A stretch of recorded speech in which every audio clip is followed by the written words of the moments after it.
I'd like to read our land and labor acknowledgements. That's a big point for me. I'm glad I got the remote right. Here at CCC, we acknowledge that Clackamas Community College campuses reside on the traditional homelands of the Clackamas, Cascades, and Tumwater bands of Chinooks, as well as the Tualatin and Pudding River bands of Kalapuya and the Northern Molalla people. They lived and prospered by maintaining strong cultural ties to the land and through wise management of resources. As the signers of the Willamette Valley Treaty of 1855, they were removed from their homelands to the Grand Ronde Indian Reservation, where they became members of the Confederated Tribes of Grand Ronde. Please join us in taking this opportunity to thank and honor the original caretakers of this land, their lives, and their descendants that live on as tribal members today, still carrying on the traditions and cultures of their ancestors. We also acknowledge that our nation has benefited and profited from the free enslaved labor of Black people. We honor the legacy of the African diaspora and Black life, and the knowledge, skills, and human spirit that persevere in spite of violence and white supremacy. When I said it was great to see you all here, I really did truly mean it. Last year, at about this time, we were sort of in an awkward limbo transition phase between trying to emerge from the pandemic, but also dealing with this wave of COVID that has sort of popped up out of nowhere. But since then, I think I can say for everyone that we've been looking up. More and more students have been on campus. More and more student engagement has been happening thanks to increased hybrid and in-person programs. And at least for my department at Student Life and Leadership, we've been really quite excited about that. We've been able to support and foster community in students and provide for them via our student services, whether that be through the food pantry, the multicultural center, our grants, or other student services. And I'm sure many other student-focused departments can say that they've seen increased engagement as well. And I was really invigorated, and I hope all of you are as well, to see us moving past COVID at least a little bit and looking towards the future of the college. And I'd like to take a second to acknowledge that, because all of you here in this room had a hand in keeping the educational ball rolling for everyone in Clackamas and all the students here. So thank you for putting the community and the college into CCC here. Give yourselves a hand.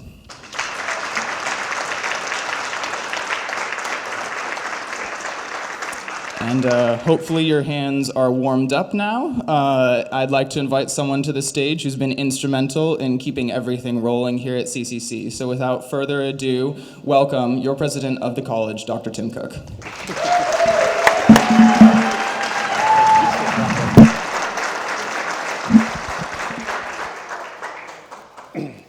So you know we're all going to be working for Josiah someday. He's really an outstanding student leader, really an example of the students we have here on campus. Are you still going into nursing, Josiah? Yes, sir. So thank you for that.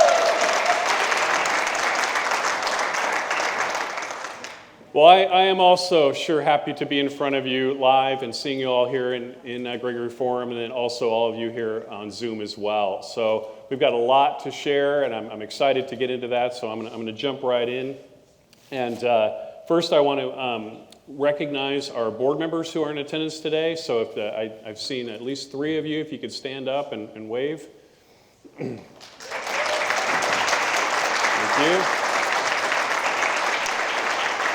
Thank you for all that work.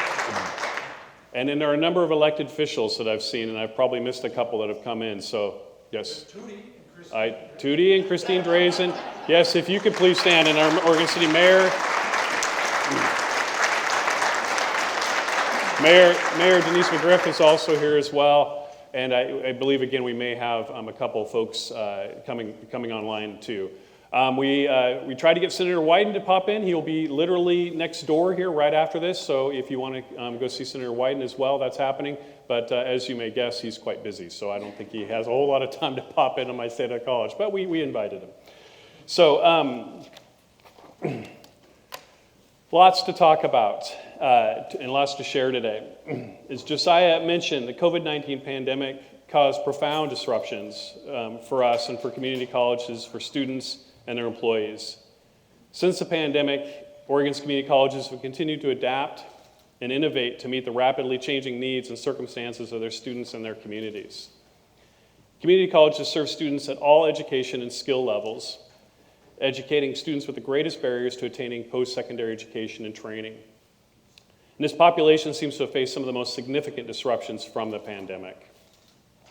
Nationwide, community colleges saw historic declines in enrollment during the pandemic as students struggled with access to online learning, took on additional family responsibilities such as childcare and at-home education. In Oregon, 11 of the 17 colleges lost more than 20% of enrollment since 2019. As enrollment dropped, demand increased dramatically for student services, including advising, coaching, basic needs support like food and housing, mental health, and counseling. Students had to make a choice between meeting their basic needs or completing an education. And you can probably guess where they landed. Oregon's community colleges never stopped meeting the needs of their students, ensuring that essential career technical education programs that are critical to Oregon's workforce continued, and students had access to supports to continue their education. The pandemic gave us all time to assess and rethink where we want to go in the future, and this is certainly true for Clackamas Community College. Our goal as we look to the future is to take the positive lessons learned as we shape our next 10 years and beyond. Today's State of the College is primarily focused on 3 areas: how our students are changing, how the workforce is changing, and finally how CCC is changing and using our core values to meet these new realities. We'll begin by examining some of the ways the students and the student experience is changing. The best part of working at a community college is our open access mission. We welcome everyone. We meet them where they are. We work to help them achieve their dreams. To do this, we need to understand how our student demographics are changing so that we can provide the quality instruction and support they need. The average age of our students is 29. Most are working full or part-time while attending college. Many have children. More than 70% of our students attend CCC part-time as they try to balance work, family, and education. There are trends that began prior to the pandemic that will paint a clearer picture of how these students continue to evolve and the challenges they face. And the next few slides will highlight just some of these changing characteristics. This is a tough slide to read, and I apologize for that, so I'll talk a little bit about where we're at. What you need to know is that little yellow that you see kind of in the middle is where Oregon fits nationally on what's called declining high school graduates. And I want to be clear, this is not about graduation rates. This is just about the numbers, the actual bodies of high school graduates that are coming through. The birth rates in the U.S. have been declining actually since the 80s.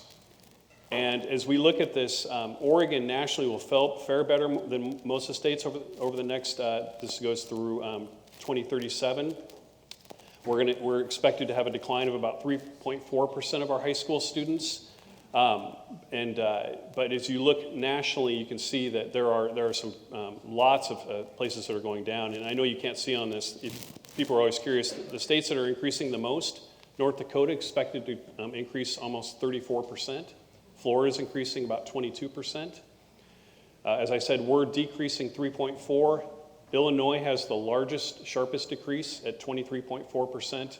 West Virginia at 22.7%. Both Washington and California on the West Coast are expected to decrease more than Oregon is. So a big part of what we do, of course, here is educate recent college graduates. So you can see the changing demographic will have an impact on the work that we do with our dual credit programs, with our alignment between K-12. And so it's becoming more and more important that we work with these students as we go here. But the positive side of thinking about the demographics and the changing demographics is the adults over 30. And Clackamas County has one of the largest populations of adults with what we call some college and no degree. These are individuals that, again, are over the age of 30 who might have taken a few classes, perhaps started a degree, but had to stop out for a variety of reasons, for work, to raise a family, for something else. So one of the key pieces that we're looking forward is designing programs and services that meets the needs of this population as they seek to gain new skills or transition into new career fields. It's a big opportunity for us here at CCC. Clackamas County is predominantly white, but that's also changing. In 2010, the Black, Indigenous, and people of color communities were approximately 15% of the county population. 2021, it's approximately 20%. At CCC, it's about 33% of our students. Increases are primarily in the Latinx community and in those that define themselves as multiracial. And as the college and county become more racially diverse, CCC is working to remove barriers, hire diverse staff, and ensure the college is welcoming to everyone in our county. And the basic needs of our students has also changed significantly. The data you're looking at here is from what's called a Hope Center survey, which is a national body that looks at basic needs for college students. But the state of Oregon did a statewide study back in 2019, and this is the data from that. And so we actually need to update it because it's been a couple years old now. 59% of our students here at Clackamas County reported experiencing food insecurity in the past 30 days, meaning they might have had to miss a meal or weren't sure where they were going to, how they're going to pay for groceries. 47% of our students reported housing insecurity, meaning they might have been unable to pay rent, they might have been close to being eviction or were concerned about how they were where they're going to live. And then almost 1 in 5 experienced homelessness at some point in the past year. This means they might have been couch surfing, they might have been living out of their car, camping, something else. We all know that homelessness is a huge issue in our county and the state beyond, but it's certainly also an issue for us here. So this is pre-pandemic data, and as I mentioned, we need to look at it. Our sense, and probably yours as well, is that these numbers haven't gotten better. I mean, they continue to be a challenge, and if you think about Maslow's hierarchy of needs, it's pretty difficult to learn if you don't know where you're going to live and what you're going to have to eat. So this is a big part of the changing demographics that we have to manage. So how are we adapting to this changing environment? Well, by staying true to our mission. And our mission, you've got it on your tables, but I'll just read it. As our community's college and cultivating equitable, innovative, and responsible education. By striving to achieve our vision through empowering individuals and strengthening communities, and by living our values, learning, equity, student success, community, and belonging. I'm now proud to share some examples from the past year where the college has walked our talk and demonstrated how we're living these values.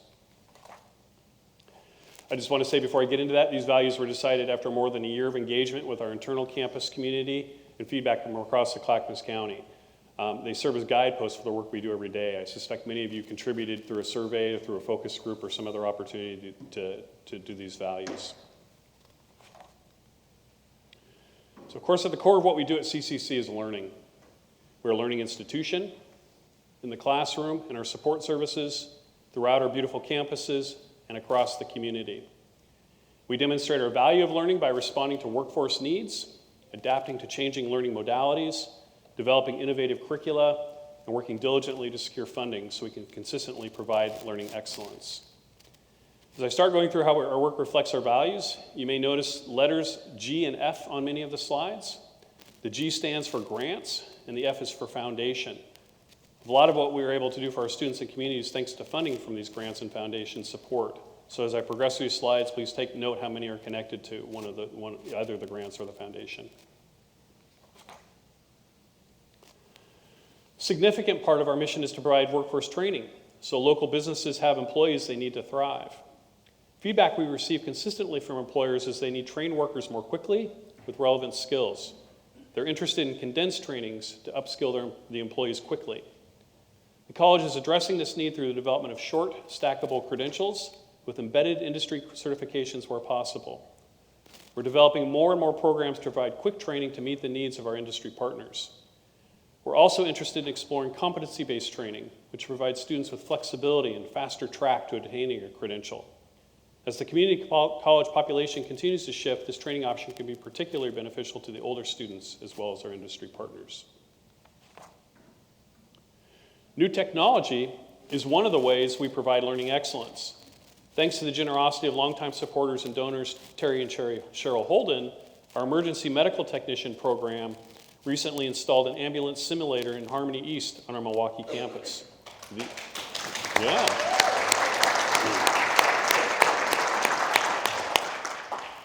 The Simbulance resembles the older ambulances the Health Sciences Department had and provides a modern ambulance experience for our students. Not only do students get the experience of loading, caring for, and unloading patients in this simulator, It has video and can transmit the video to a nearby classroom so others can watch the simulation and students can watch back the recordings and see where they may need to improve.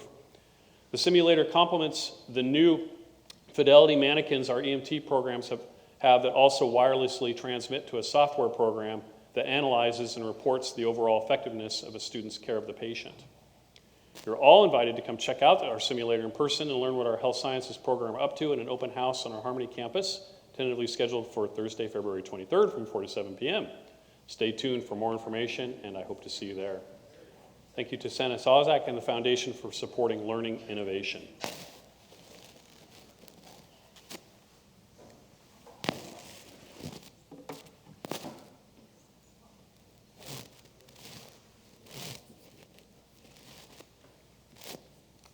I was a little disappointed. It doesn't rock and roll like if you were like driving on the road. But beyond that, it's actually pretty cool. It's pretty amazing. I think there. Yeah. A lot more expensive and might not be good on the floors and some of the other things. It is on the third floor of the building. You don't want it to drop down on the next ones. But it keeps the students dry. More than a decade ago, our math department participated in a state-led developmental ed redesign work to address the central problem of too many students dropping out of school before making it to college-level coursework, and they continue to innovate. During the past 3 years, the math department has offered a spectrum of course modalities and developed 2 math courses taught entirely in Spanish. They've collaborated on 2 National Science Foundation grant-funded projects that emphasize transformational change at the departmental level. They've maintained our high school articulations and engaged in meaningful professional development with a growing number of sponsored dual-credit instructors, the high school instructors at the high schools. We've overhauled its full-time faculty position announcement and hiring processes to be more aligned with our strategic priorities. And more recently, the math department has continued its post-pandemic reforms in response to statewide efforts around common course numbering. And effective this summer, 4 courses, our Math 105, 111, 112, and 243 will be realigned at the state level. So a student, whether they start at Clackamas, transfer to PCC, go on to Portland State, so they have a common course numbering, so it doesn't, they don't lose credits in that. It sounds a lot more important than you may think. The department has begun to explore several models of student support, including co-requisites, to address this 20% reduction in contact time in some of its STEM classes. They've also moved away from requiring costly proprietary textbooks by developing, adapting, and implementing free open educational resources. Most notably, in less than 6 months, 100% of the classes taught in the math department will qualify as our low-cost text courses.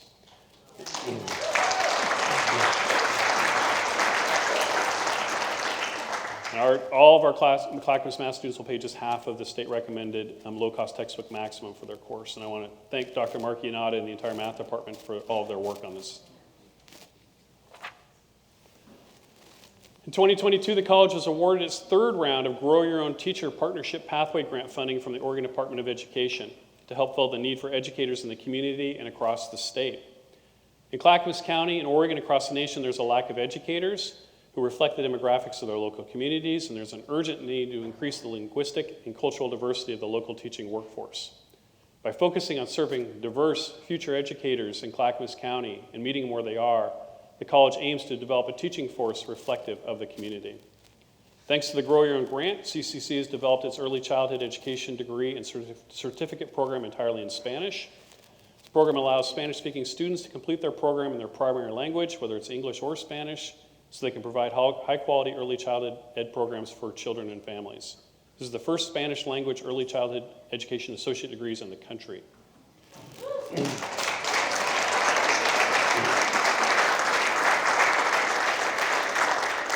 And the program is offered fully remote so that students across Oregon and even other states can take these courses. Our UCE Spanish-speaking program is a great example of how we're living out our values by offering this pathway in Spanish to meet our students where they are. We've had over 120 new students enroll in this program since fall of 2021, and we have our first students graduate this June. Thank you to...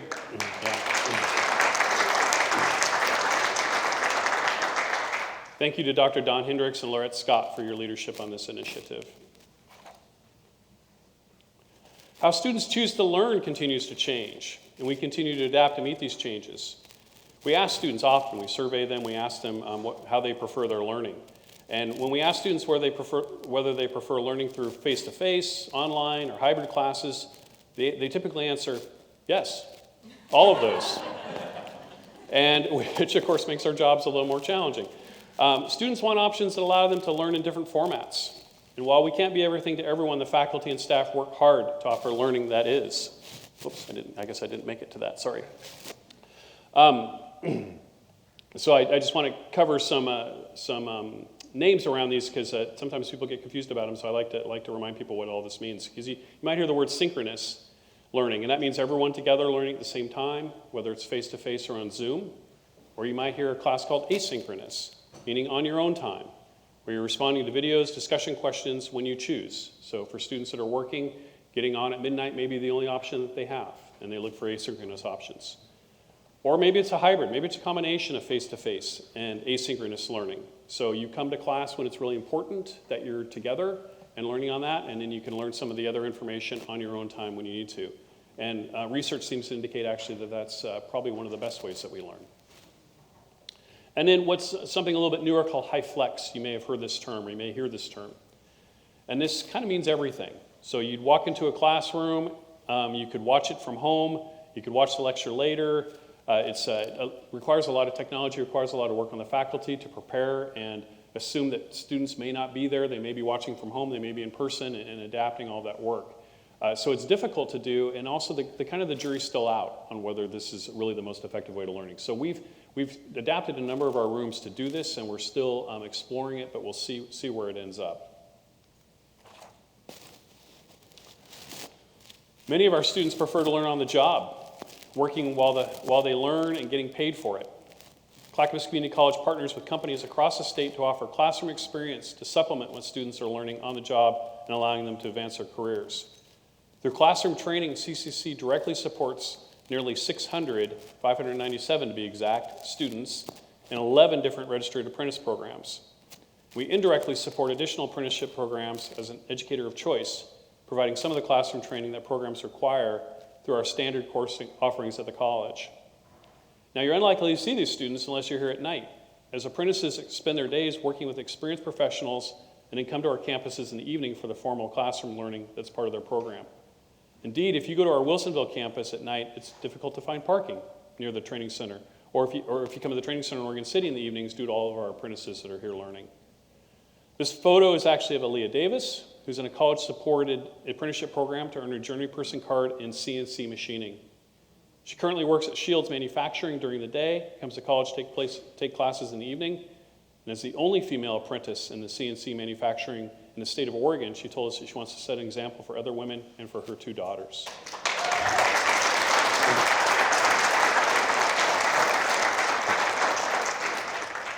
CCC, so many acronyms, supports a wide variety of apprenticeship programs in plumbing, painting, limited energy, and protective signaling, to name a few. While apprentices are earning wages while training, their incomes can significantly increase after completing their apprenticeship. Trades are in large demand, offer good pay, steady work, and opportunities to advance. For example, the machinist committee that oversees the CNC apprenticeship pays an average wage of $30 per hour to entry-level machinists, which is what apprentices can expect on completing. Also, we've applied for a grant to support a pre-apprenticeship program in partnership with the Westland-Wilsonville School District, and I know we have a representative from here from Westland-Wilsonville. Thank you.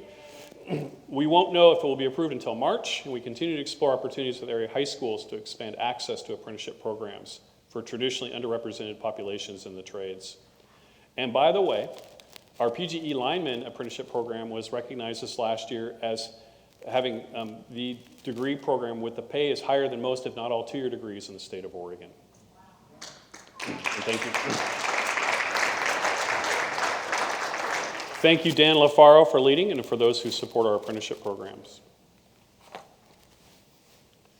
Even with our expected decline in high school students, the learning we offer throughout all of our school districts remains a key part of our mission.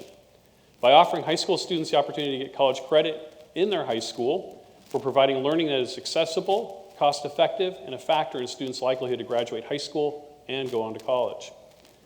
Last year, even during the pandemic, our High School Connections team, in partnership with our faculty, were able to grant 43,379 college credits, saving students and families in Clackamas County more than $3.2 million in tuition.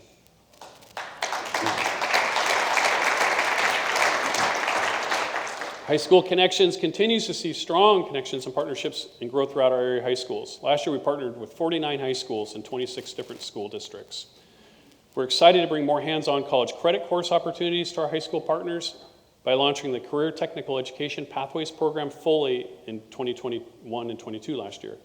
Our high school students participated in automotive, manufacturing, music technology, welding, auto body courses held on the Oregon City campus, with priority seats held for the high school students. In August of 2022, the highly anticipated Career Technical Education Summer Camp returned in person for the first time since before the pandemic. 125 high school students from 21 area high schools participated in a week-long hands-on 1 to 2 credit class on the Oregon City and Harmony campuses. CTE Summer Camp was funded primarily by the Perkins Grant and the Oregon Community Foundation. Priority placement was provided to historically underrepresented students. Camp was completely free, included lunch and transportation assistance to and from the camp. Thank you to Cole Sims and the High School Connections team for all that you do.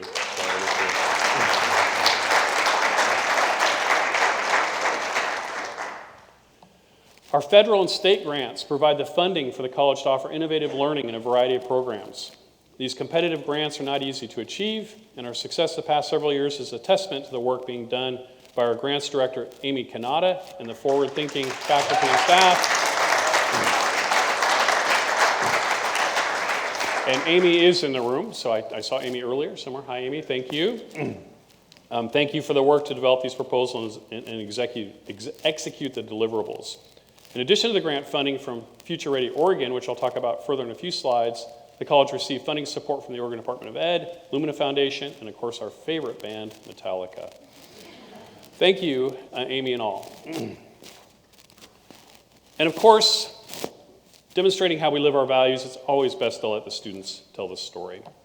So Jasmine Collins tells it really well. The affordability and smaller community campus made the transition from high school to college life much more digestible, helped me feel much more prepared when it came to transferring to university. In regards to recognizing equity as one of our key values, we acknowledge the diversity of our students and the many different needs they need to achieve their goals. Our equity work includes identifying and removing barriers for all students, whether they be financial, cultural, generational, systemic, or any others that get in the way of opportunities.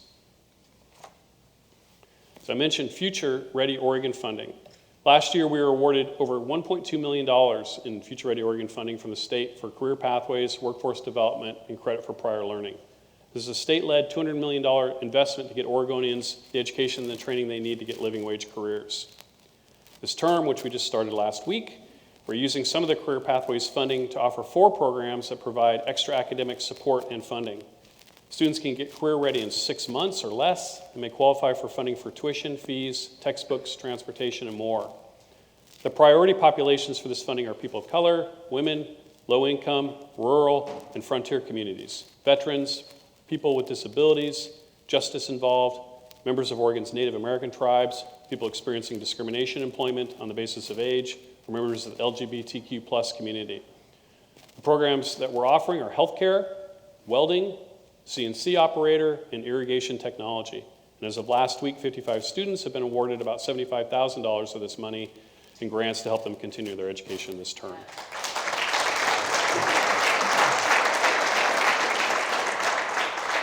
For those who are new to college or returning after some time away, these programs offer extra support with dedicated staff and academic help, as well as course supplies, materials, and equipment. Additionally, we're using Future Ready funding to explore the expansion of credit for prior learning, which can be extremely beneficial to the adult population in granting credit for work experience that they've had over a number of years and accelerating their credential attainment. Special thanks to Armetta Burney, Laura Lundberg, Gabby Sloss, and Brittany Ellerbrook for shepherding this work.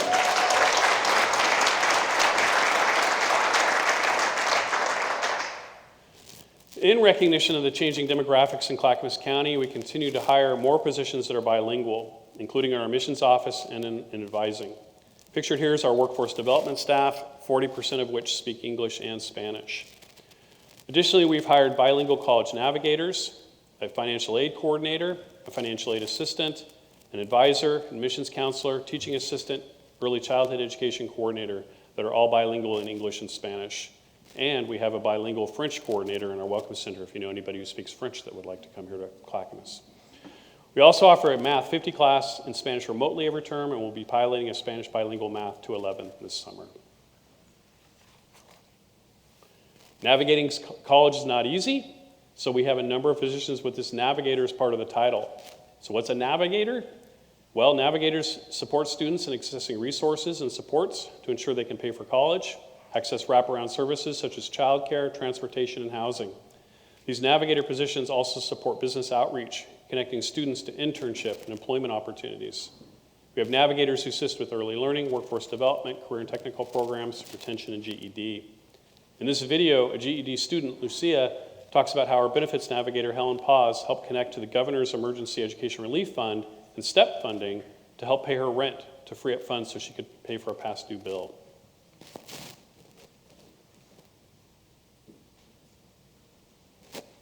No volume. Oops. Oh, it's muted. Ahorita notar ese recurso para poder pagar ese bill. Ahorita no debo ese bill, entonces ella me ayudó a pagarlo. Y como digo, siempre Helen está al pendiente de todos los estudiantes que necesiten. Yo Helen no la conocía, pero gracias, ahora la conozco. Siento mucha confianza con ella en decirle lo que necesito. Yo sé que ella me ayuda, porque ella tiene base, que ella tiene una manera de cómo ver, a ver qué va a hacer para poder ayudarnos. Y no nada más a mí, a la persona que ella, yo he oído comentarios en mi clase, habla con Helen, ¿qué necesitas? Una computadora, una calculadora, los libros, lo que necesites, habla con Helen. Entonces yo sé que Helen es una buena persona porque ella conoce tiene mucha información y ella ayuda a los que le pidan la ayuda. Entonces estoy bien contenta y agradecida con ella.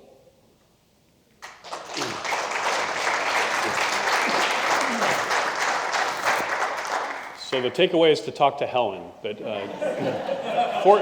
fortunately we have a lot of other folks like Helen, but Helen is very busy, let me just say that. All of our navigators, Mela Morgan, Tom Brown, Helen Paz, Paloma Jimenez, Cataberry, Ida Becker, Olivia Rockwood, Carmen Schwizow, and Navigator Coordinator Beth Wickland. Thank you all for that work. We're also offering new free classes for the community and our students. Community Ed is partnering with the Wilsonville campus to offer a computer basics class in Wilsonville. The course quickly filled, now has a wait list, as well as a lot of inquiries asking if the class will be held on different days and times, as well as in Spanish and Russian. There's a lot of interest in this class. I can't wait to see how we build this up and across our campuses and help members of the community learn basic computer skills. And next month, the Small Business Development Center is offering a free business basics class that teaches about marketing, bookkeeping, financial planning, and networking.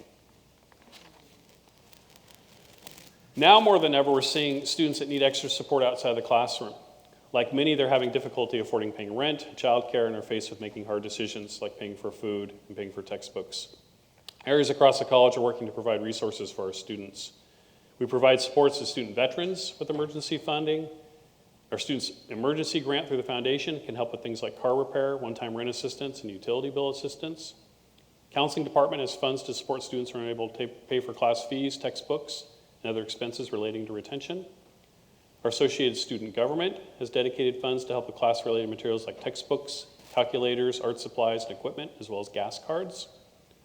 And Career Pathways funds can help cover tuition, fees, books, technology, laptop, internet, and daily living costs.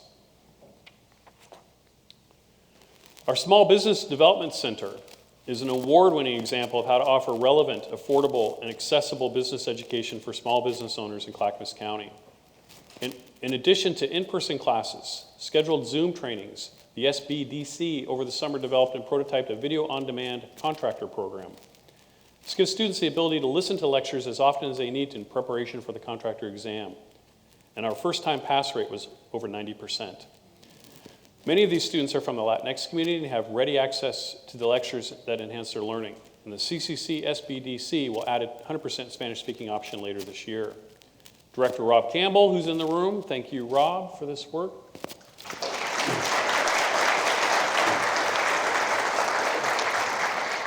recently told me the Clackamas SBDC strives to be the Netflix of the state network, and this video on demand program is the first step to make this a reality. I think it's a fantastic goal. Support 100%, Rob. For larger businesses in the county, our CCC customized training department also offers trainings when and where needed. They'll come on site, customize a curriculum, offer it on the business premises. We'll meet the training schedule of the company. And if you can think about it as having an on-demand business education partner. And of course, our students always tell the story of the best. So take a look at Elias and look at the joy in this picture.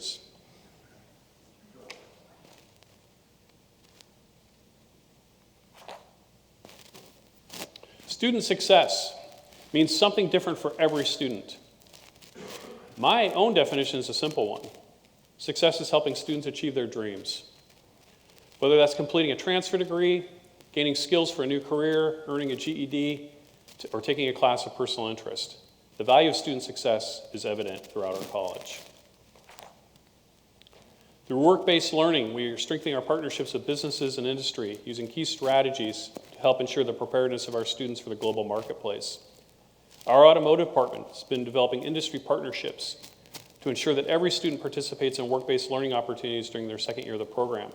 This helps to ensure the preparedness of students as they have an opportunity to take their classroom learning and apply it to real-world applications prior to their graduation. These opportunities benefit the employer and the student. The automotive department has also redeveloped its program to be more adaptable to the working student. They now have block schedules where students can attend morning or afternoon, freeing up time to work. We also have an internship program partnering with multiple dealers here in the area and in independent shops as well. And the automotive labs have been redesigned to provide the training in 5-week courses. They're more accessible to students. CCC is proud of our manufacturing program and our state-of-the-art Holden Industrial Technology Center. What we've learned in the past few years is that a 2-year comprehensive manufacturing degree may be too long for some employers. They need workers now. So we've disaggregated and redeveloped the program, allowing students to learn basic CNC machining that will get them entry-level jobs quickly, and then the opportunity to come back and add additional skills toward a certificate or degree. Formerly, our students started out learning the manual manufacturing equipment and then would move on to the CNC machines. Our faculty have flipped that model, and now students start on the CNC machines so they're job ready quicker. Thank you, all of the faculty that worked to change that and be more responsive to our student needs and employer needs. Our Student Services Hub in the Wachino Welcome Center on the Oregon City campus is buzzing with activity this term. Students go to the welcome desk where they're triaged based on their needs, whether it's advising, registration, financial aid, or other needed wraparound services. This may not sound like a big deal, but if you can try to remember the first time you walked onto a college campus and try to figure out where to go and who to talk to, it can be pretty intimidating. So having this unique model where you come in and the services come to you is working out very well. Students are coming in to just one spot to get the help rather than being directed and running around all over campus to receive these services. Prior to the opening of the Wachino Welcome Center, the Multicultural Center was a space literally not much more than a closet. The new space is significantly larger with space for staff, a computer lab, lounge space, and lots of natural light. Now, last year, we've hired the first full-time coordinator. Miranda's in the room. Miranda, just want to shout out.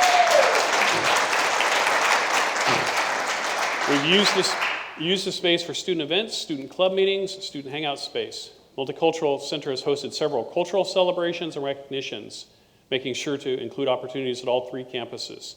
Highlights include the Dia de los Muertos altars at all 3 campuses, Trans Day of Remembrance altars at 2 campuses, and First Generation College Student Day celebration at all 3 of our campuses. The CCC Foundation continues to do great work in support of student success. You can see the stats on the slide. Although I will point out that even with the impressive $1.3 million raised, only 38% of the applicants were able to receive scholarships. It's an increase from last year, but means that we were unable to grant scholarships to many of the applicants that still need it. It's definitely an opportunity for more support. Some of the highlights from 2022 was the establishment of the Jason Labrie Memorial Scholarship Endowment, UCE scholarships, and an assistant league from the Greater Portland Scholarship. I also will give a shameless plug for the foundation. There are spots still available on the Wachino Welcome Center community wall. If you want to get your name up in Wachino, you can still do it. And thank you to the foundation team and everyone who's supported our foundation. I know many of you in this room, many of you on Zoom, our supporters, and for that I say thank you. Pictured here is Associate Dean Katrina Boone at our Mod Pizza fundraiser day.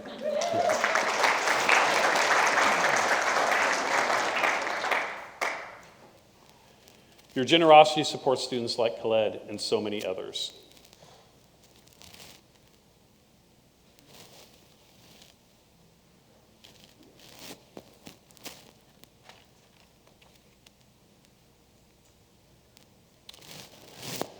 Try to remember the last time you joined something new. Perhaps a new school, a new church, a new social group. Were you welcomed in by others? Did you feel like you belonged? We all want to belong to something, as it creates feelings of safety and allows us to thrive. The value of belonging has been important at CCC for many, many years, and we work to try to create a sense of belonging for all of our students and staff. Some of the ways we've done this: we were very proud to be the location for Clackamas County's Indigenous Peoples Day event in October. This day included storytelling, music, art, and food. The line just for the fry bread was very long. Many people came to our campus for the first time to attend the event, and the estimated attendance was between 700 and 1,000 people. The Clackamas County Indigenous Peoples Task Force, led by the Clackamas County Equity and Inclusion Office, planned this event. Members of the Indigenous Task Force represent various tribes, both local to this area and from elsewhere in the country. And I just want to thank Chair Tootie Smith, and I saw that Commissioner Mark Scholl also came into the room today. Thank you for your support of this event and for allowing Clackamas community to offer this.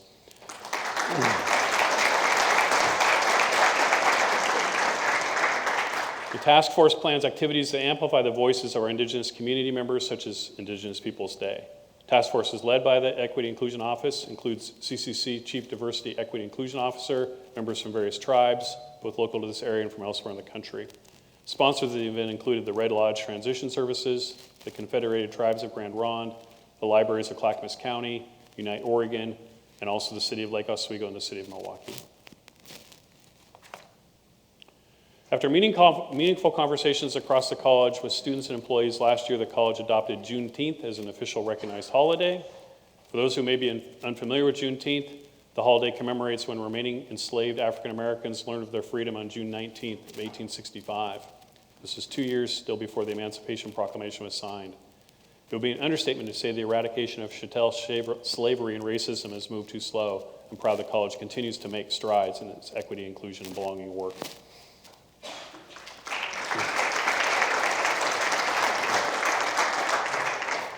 In June of last year, our Office of Diversity, Equity, and Inclusion held our first Summer Connections community celebration to kick off the summer and to celebrate Juneteenth and Pride Month.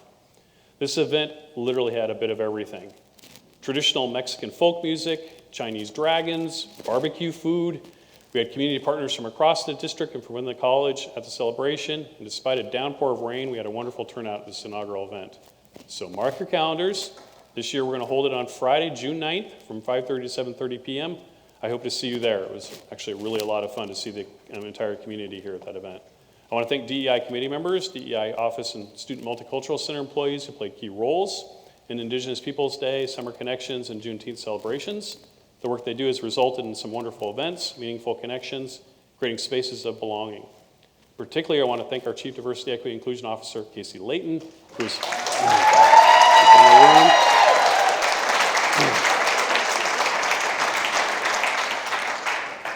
I think she edited her name out of this, and I actually put it back in. So I still get to do the talking. So he's instrumental in bringing each of these events to fruition. This photo's about community from our fall in-service, where our theme was putting service into in-service. We had an afternoon of service opportunities both at the college and in the community. Pictured here are art department faculty and staff, Kelly White, Dave Anderson, and Junko Emija, I got that last name wrong, volunteering at our Environmental Learning Center. Just about every speech I give, I remind the audience that community is literally our middle name at Clackamas Community College, and we take it seriously, always looking for ways to partner and be an integral part of Clackamas County. Last year, we celebrated 30 years of service to the Wilsonville community. The college community broke ground on the Wilsonville campus in 1991, opened the building in 92. Wilsonville was originally home to the college's high-tech manufacturing programs before partnering with PGE and Pacific Corps in 2001, becoming the premier location for utility-based training in the area. Our Wilsonville campus offers a variety of apprenticeship, technical training, and general education courses tailored toward an Associates of Arts transfer degree. Wilsonville also provides student services including advising, registration, testing, resource center, and a community food pantry. Here's a picture of the Wilsonville campus staff with support from Coogee, and they're the embodiment of community, and I say thank you for all they do for our Wilsonville campus.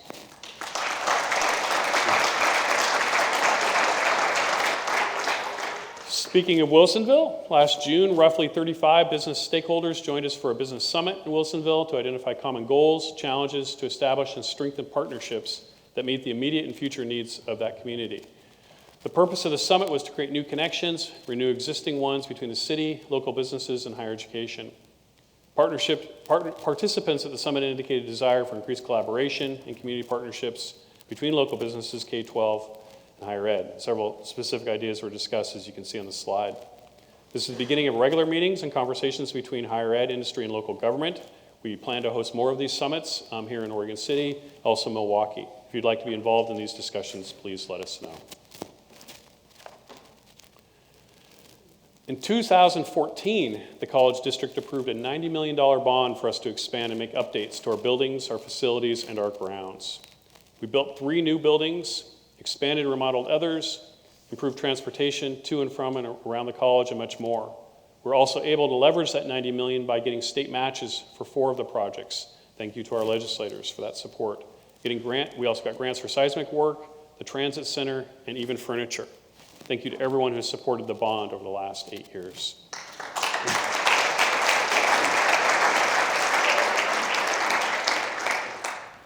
And we are actually literally just about finished. The very final small projects are being wrapped up, and we're planning a community celebration this summer to acknowledge and thank all of you and everyone in our community for the support and show off everything that we have to offer as a result of this generosity.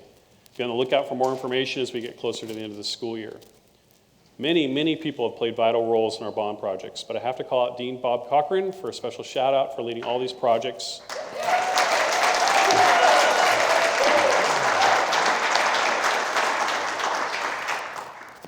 Along with all the other work Campus Services does to keep our grounds immaculate and our buildings comfortable and clean. Thank you. Events are making their way back to our campuses with an increase of 227% from 2022-21 to date. Back in 2020-21, there were 248 events across our 3 campuses, and this last year there were 812 events. Many of these events were over multiple days, many of them were hybrid. And today is one of those events that we have literally 2 people that manage all this, Jen Miller and Greg Castaneda. Thank you for that work.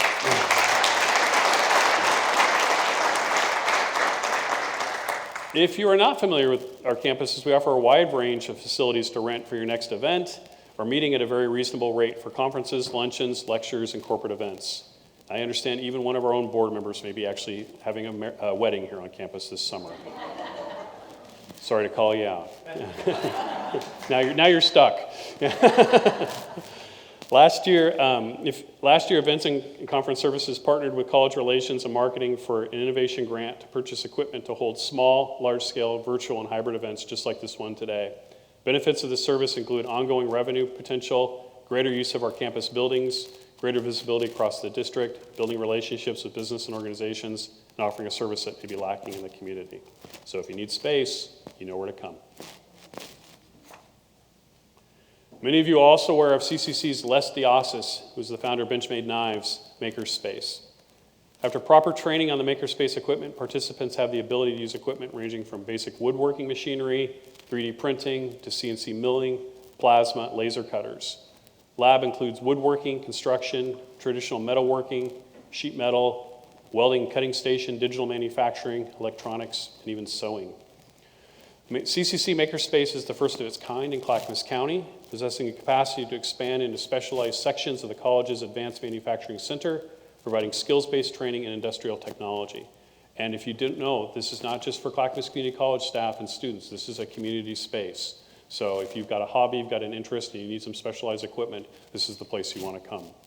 Special thanks to Mike Mattson for his leadership in creating the Makerspace, and to the foundation and the family of Les Diasis.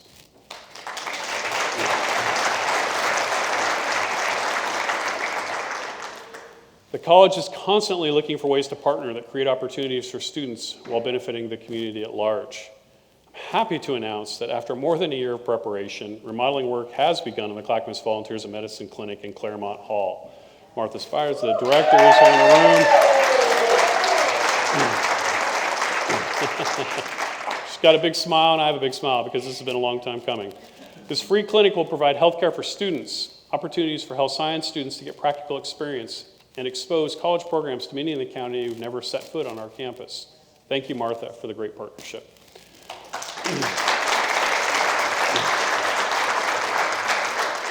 And the college is currently having discussions with potential university, nonprofit, business partners about ways that we can bring additional resources to the college.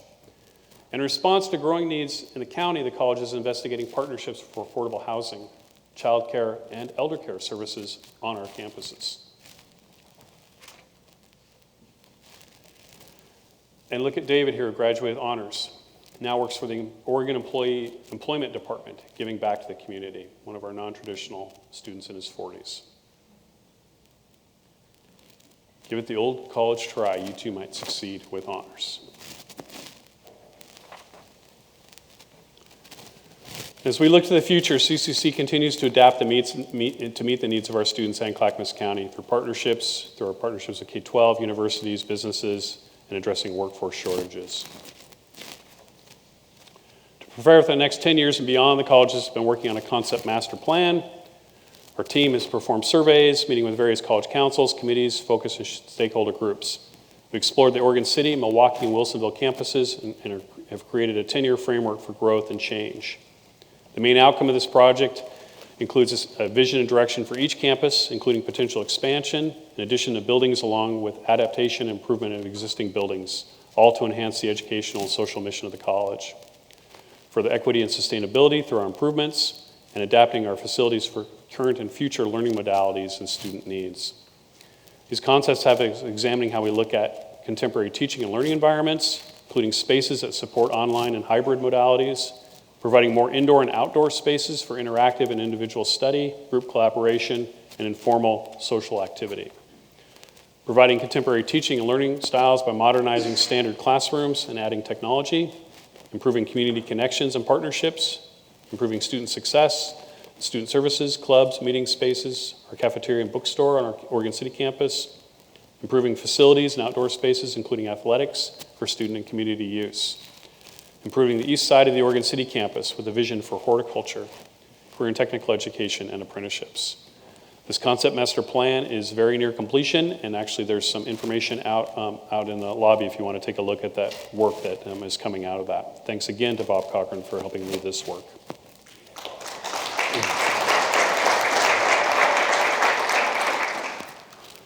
So as the college considers education in a post-pandemic world, a number of challenges and opportunities to consider. New modalities for teaching and learning, requiring different resources and opportunities for rethinking our existing facilities. The flexible nature of work. Many students prefer having advising and financial aid appointments via Zoom, allowing more time for students who prefer or need face-to-face appointments. This has also allowed the college to explore more flexible work schedules for our employees. We're proud of our partnerships with the school districts and our university partners. There are opportunities to provide more transfer and CTE classes via flexible offerings. Clear transfer pathways to universities is of critical importance. Yet the cost of higher education remains a barrier. There's a lot of press recently about the relative merits and pitfalls to loan forgiveness, free college. And I'm happy to offer my perspective on those topics in another venue, but it's a longer conversation. What is more important is finding ways for students to not just pay for tuition, but also pay for food, rent, transportation that might be currently keeping them from finishing their education. As I said, more than 70% of CCC students are part-time. It's not because they want to be. They're trying to pay for school, living expenses, childcare. Makes it difficult to focus on their education. And there are legislative efforts to extend the Oregon Promise so more students can benefit. And there's also federal efforts to expand Pell Grants so that low-income students also have an opportunity, which are positive moves. These shutdowns during the pandemic created significant declines in enrollment revenue to colleges. Federal relief dollars helped make up for this gap. Those dollars are now gone, and colleges are facing a fiscal cliff. This summer, the Higher Education Coordinating Commission, or the HEC, released its budget request to the state for 2023-25, including an additional $155 million for the Community College Support Fund. This is an historic increase of 22%. The HEC also recommended one-time funding of $50 million to enable community colleges to transition and adapt to emerging enrollment trends by 2025, helping college transition to lower statewide enrollment base while trying to meet changing student needs.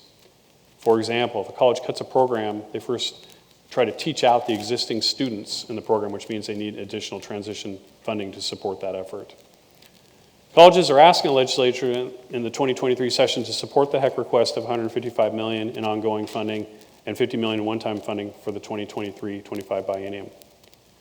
The recent Secretary of State audit report, along with a commission report by the National Center for Higher Education Management Systems, or NCHMS, the work of the Joint Task Force on Student Success in Higher Education, there's a significant amount of energy and effort going to improve outcomes for these students and accountability among the community colleges. We look forward to working with legislators and Governor Kotek to help make the best strategic decisions that will drive continually improving outcomes for students. So how can you help? Clackamas Community College should not be the best kept secret in the region. Proud of the work our faculty and staff do in support of students in the community, and I hope you are too. You can help by talking up the programs and services wherever you can. One of the surprises from that recent NCHMS report that I just mentioned earlier is that Oregon has one of the lowest college-going rates in the country at 49.6%, meaning less than half of the recent high school graduates actually go on directly to college. Only 5 states are lower than us: Nevada, Arizona, Idaho, Utah, and Alaska. You know which state has the highest? It's not a game show, so I'll just tell you. Mississippi, 72.4%. We can do better. Whether it's career and technical education, apprenticeships, skills development, or transfer development, we need to do a better job of letting everyone know about the opportunities available at this fantastic institution. I hope all students feel valued at CCC and that, like Arizona Duff, they really can go on and do anything. Occasionally I'm asked if I think brick and mortar colleges are going away as we shift to more online learning. I think that may happen in some cases, but I don't think it will happen here at CCC. What makes us great is our authentic interactions we have with our students, our partners, and our community. We are better because of our relationships with all of you. So in the future, I see CCC constantly adapting to the changing world of work and learning, but continuing to provide excellence in education. I want to thank Jen Miller, Greg Castaneda, Gordon Christensen, Lori Hall for all their support in this event. And I want to thank all of you, either in person or online, for attending and for your support of Clackamas Community College. Go Cougars.